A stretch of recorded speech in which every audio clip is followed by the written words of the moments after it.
Arsène Wenger is one of the most legendary managers in English football history.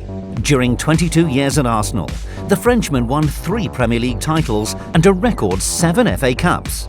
He also had a huge impact beyond North London. Here are 5 ways Arsène Wenger revolutionised English football. 1. Signing players from overseas. Footballers of 111 different nationalities have played in the Premier League. These days, the league is a global competition that just so happens to take place in England.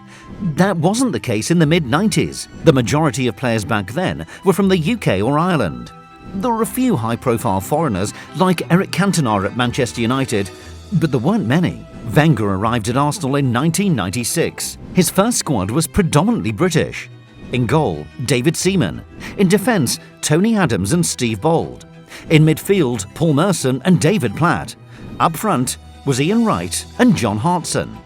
Wenger was the first manager to regularly look abroad for new signings. He arranged for Patrick Vieira to join Arsenal before he took charge. Thierry Henry, Nicolas Anelka and Robert Pires also came in from France. Wenger bought Dennis Bergkamp and Kanu from Italy, Mark Overmars from the Netherlands and Jens Lehmann from Germany. He left no stone unturned in his search for talent. At times, Wenger looked even further afield. Freddie Ljungberg was unearthed in Sweden and Kolo Touré was plucked from Ivory Coast. All those players were huge successes at Arsenal. Many of them helped the club win a Premier League FA Cup double in 1998 and again in 2002. Soon, everyone was copying Wenger's transfer policy. The Premier League quickly became truly international, and Le Professeur was the man to thank. 2. Improving diet and nutrition. Before Wenger came along, Arsenal players used to hold weekly gatherings known as the Tuesday Club. They involved alcohol. Lots of alcohol.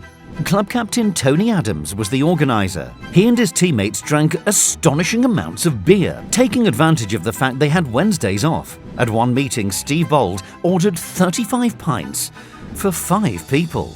The players' eating habits weren't much better. The club canteen sold burgers and chips, and the squad loved gorging on chocolate after games. Arsenal weren't alone. Players up and down the country were living the same way. Similar alcohol-related stories emerged at Liverpool. Manchester United's players indulged in junk food and beer much more in the early 90s than at the end of the decade. Wenger changed everything. He introduced pasta as Arsenal's regular pre-match meal. Red meat was replaced by chicken. The physios gave out orange juice and vitamin injections. Wenger initially allowed his players to drink small amounts of alcohol, but never on match days. After a while, he banned it altogether. He shook things up in training too. Wenger hired an osteopath to realign players' bodies every month. He encouraged pre- and post-match stretching and muscle strengthening exercises. When Arsenal started to win things, rival managers followed suit. After Wenger's arrival, it became impossible for teams to be successful if their players weren't living healthy lifestyles. 3. Encouraging attacking football. Arsenal didn't just win trophies under Wenger, they won them in style.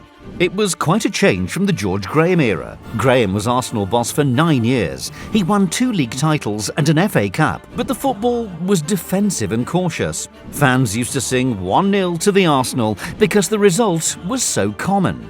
Wenger preferred to play on the front foot. He encouraged his team to play passing football. He wanted them to entertain the public. Wenger didn't rush things though. He inherited one of the best defences English football had ever seen. Lee Dixon, Tony Adams, Steve Bold and Nigel Winterburn. The Frenchman changed things slowly.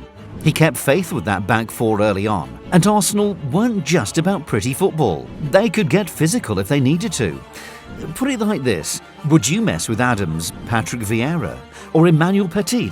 His early Arsenal teams had everything. They were solid defensively and free-flowing in attack.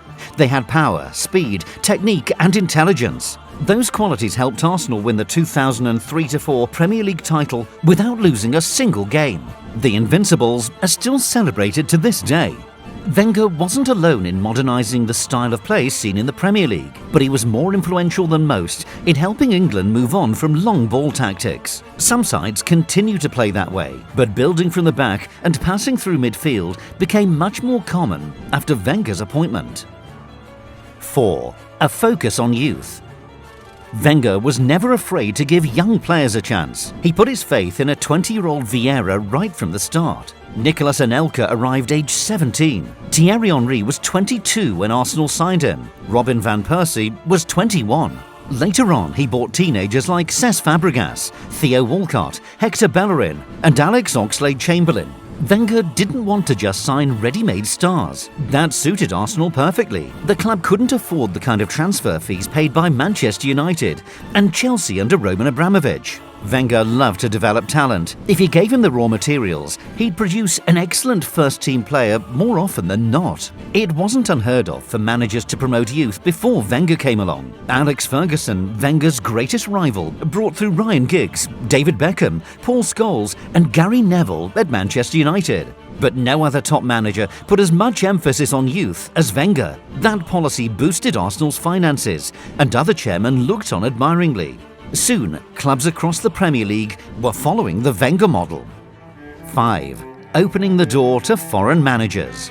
Wenger wasn't the first foreign manager in England's top flight. Joseph Venglosh at Aston Villa came before him, but Wenger was the first coach from overseas who had success in the Premier League. Arsenal took a risk in appointing him. Wenger had been working in Japan with Nagoya Grampus 8. Hardly anyone in England had heard of him. A newspaper announcing his arrival was headlined, "Arsene who?" When he first arrived, we didn't know too much about him, and one or two of the boys were asking, "Who's this French guy?" Ian Wright once said. Wenger and Ruud Gullit at Chelsea were the only non-UK or Ireland managers in the Premier League in 1996. In the next 2 years, Spurs, Liverpool and Newcastle all appointed foreign coaches. By the time Wenger finally left Arsenal in 2018, the majority of managers in the Premier League were born overseas. The Premier League was quite an insular place in the mid-1990s. Wenger brought in new methods and had success with them. Clubs quickly realised there was plenty to learn from abroad. The internationalism of the league would have happened eventually, but Wenger accelerated that change. He didn't just guide Arsenal to glory, he revolutionised English football in the process.